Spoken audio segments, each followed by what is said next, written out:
концерт днес ще открият малките будители на детска градина Мечо Бух от група Бръмбърчета.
А сега Александър ще ви поздрави по случай Деня на народните будители.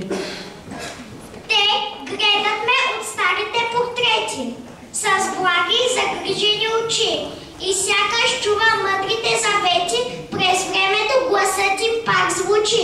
Знай своя род и корените здрави, за запазили се цели векове, сред тежки дни и битки величави, възкръсват българските синове. Будителите с мене разговарят, словата им побивам укрилен. И кревна обичта ми към България и вярата ми бъдния и ден.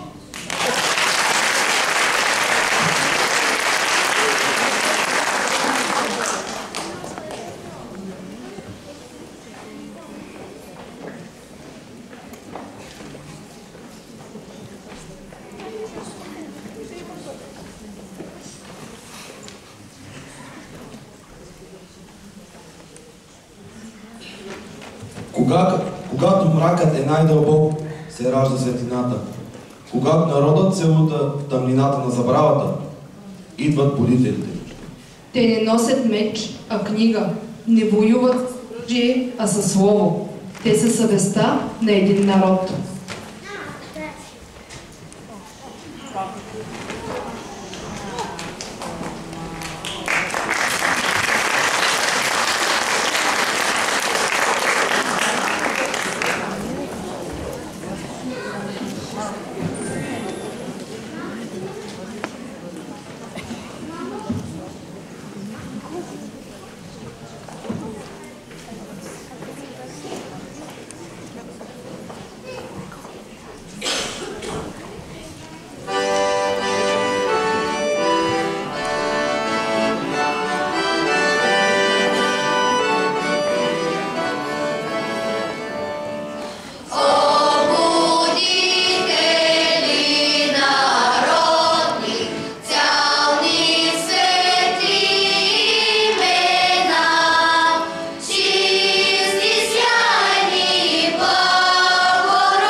Уважаеми съграждани, днес отбелязваме един от най-светлите празници в българския календар – Денят на народните будители.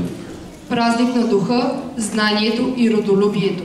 Ден, в който свеждаме глава пред делото на онези, които с перо, слово и пример пробуждат нашата национална съвест.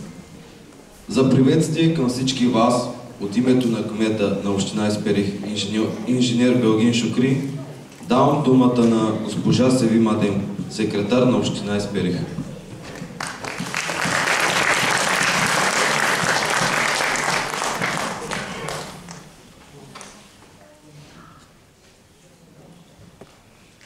Уважаеми учители, дейци на просветата и културата, книжовници и просветители, скъпи съграждани, приемете моите най-сърдечни поздрави по случай 1 ноември, Деня на народните будители, денят, в който с признателност се прекланяме пред сътворците и пазителите на българския дух. На този ден отново ще сведем глава пред онези светли личности, книжовници, просветители, революционери, учители и духовници, които в тежки времена са извели българският народ към светлината на знанието, свободата и самосъзнанието. Те оставиха след себе си завет, че народ без памет и без просвета губи пътя си. Със същото уважение и днес благодарим на хората, които продължават будителската мисия в училищата, читалищата, библиотеките, културните и научните институции в съхранението на традиция и език. Благодарение на вас, духът остава жив, а надеждата непоклатима. Нека примерът на будителите ни бъде мярка и сила да пазим българското слово, да насърчаваме любознателността, да подкрепяме културата не по принуда, а по вътрешна потребност. Нека бъдем хора на паметта и хора на бъдещето едновременно. Честит празник! Бъдете здрави и вдъхновени! Инженер Белгин Шукри, кмет на община Исперих.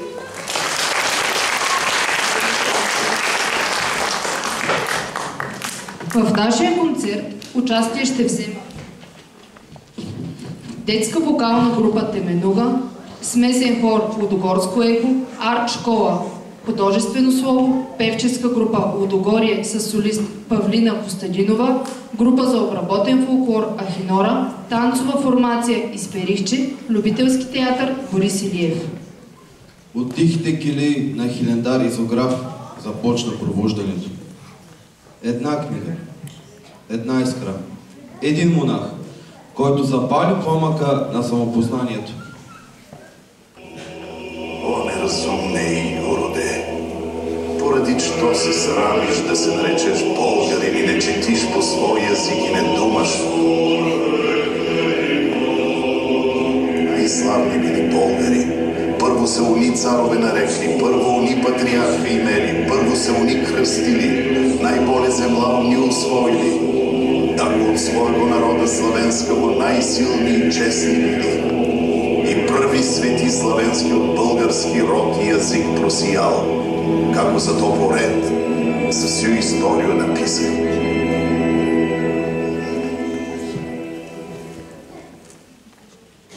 Така започна Възраждането.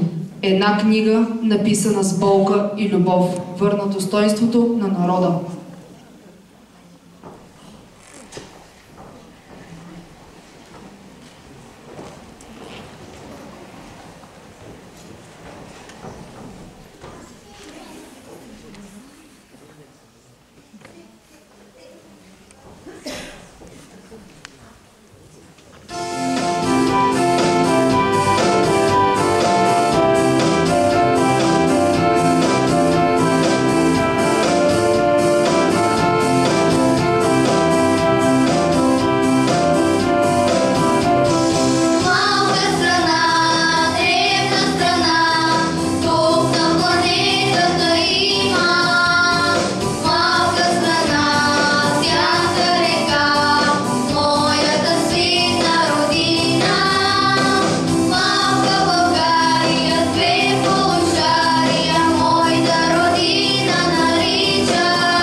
След Паисий дойдоха учителите. Те ни научиха не само да четем, но и да мислим. Софроний Врачански, Неофит Рилски, Петър Берон. Техните букви станаха път към светлината.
Той е борец за свобода. Словото му е оръжие, а вярата – сила.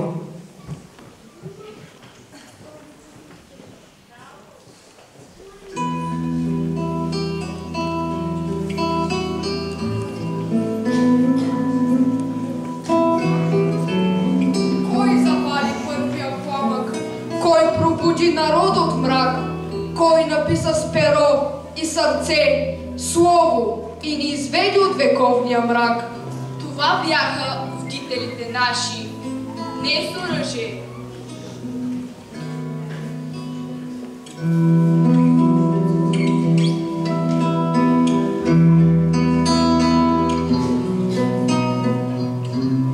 Времето бе тежко и мрачко, народът роб и безгласен, но в тъмната тихо се раждаше пламък. В манастири, в килии, в сърца неугаснали. Там, в хилендар Паисий писа: о, неразумни юроде, поради що се срамиш? И с тези думи България се забуди, да помни, че е жива и свята. Софрони, с перото и вярата, разнеси словото из народа и всеки, който чу думите му, заплака, засмя се и повярва отново. След тях дойдоха учителите, с книги под мишница, с трепет в очите. Петър перо, с липния похват, неопит рилски, с първата граматика. Те вървяха по сълза и градове, по пътища мрачни, сърдецата шапни с знания, и всяка дума бе изкрана, а всякакви пътите светли. После дойдоха героите Левски, Ботев, Раковски. Телото им бе пламтяща молитва, словото стана меч, а мечът свобода. Водители са всички, които ни учат да обичаме езикът, земята, доброто, човекът. Те не умират, живеят в нас. Днес будителите носят други лица – учители, лекари, артисти, онези, които не позволяват да угасне човещината в нас. Будител е всеки, който казва вярвай, когато другите мълчат, който пали светлина в нечи очи, който казва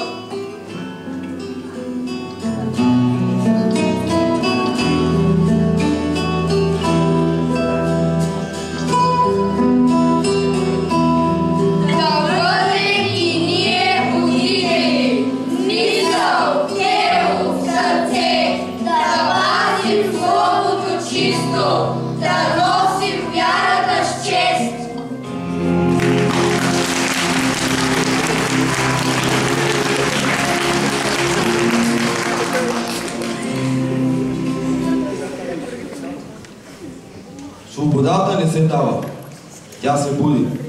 И онези, които я събудиха, днес наричаме народни будители. Будителят днес може да е човекът, който запалва вярата в другите. Той не носи расо или сабя, той просто вдъхновява. Във всяко училище, във всяко читалище, във всяка книга, която ни кара да мислим, будителите продължават да живеят.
съм българче и силна, майка мене е родила.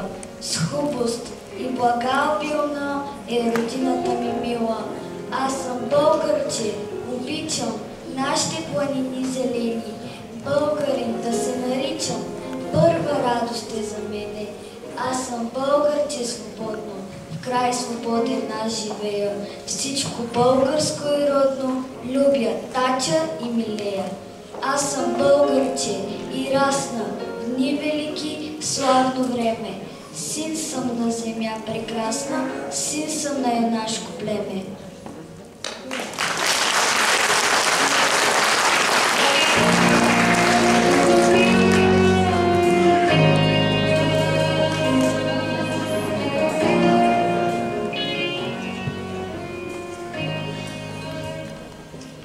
Народната песен е дъхът на земята ни.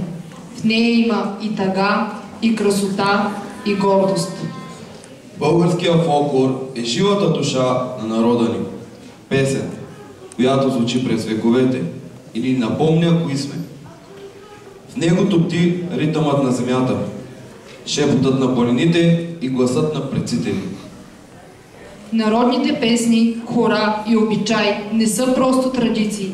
Те са зов за събуждане, искра, която пази българщината жива, дори в най-мрачните времена. Фолклорът ни е силата, която е вдъхновява борците за свобода, съхранила езика и вярата ни и е обединила българите под знака на родното.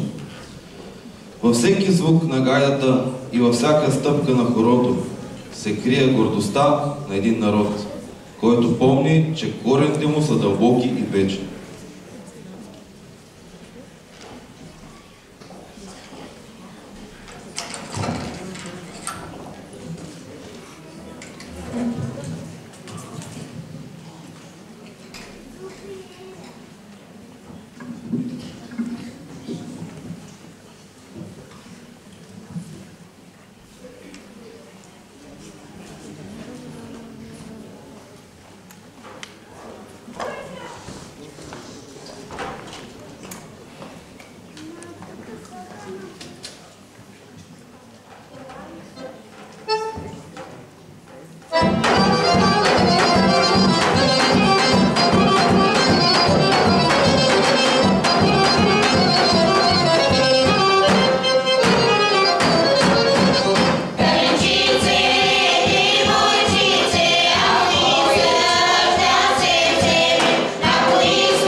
Нека пазим светлината на Словото, защото тя е пътят, по който вървим.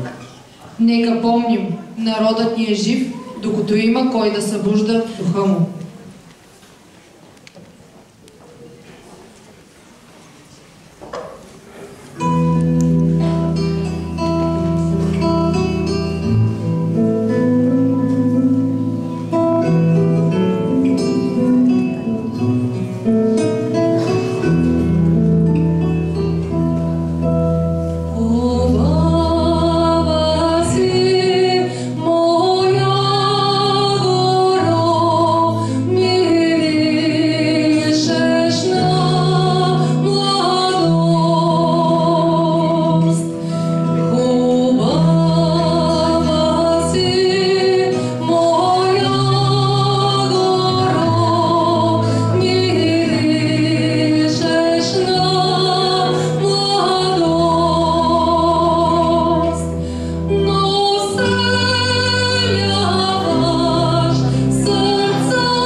Скъпи приятели, будителството не е само спомен.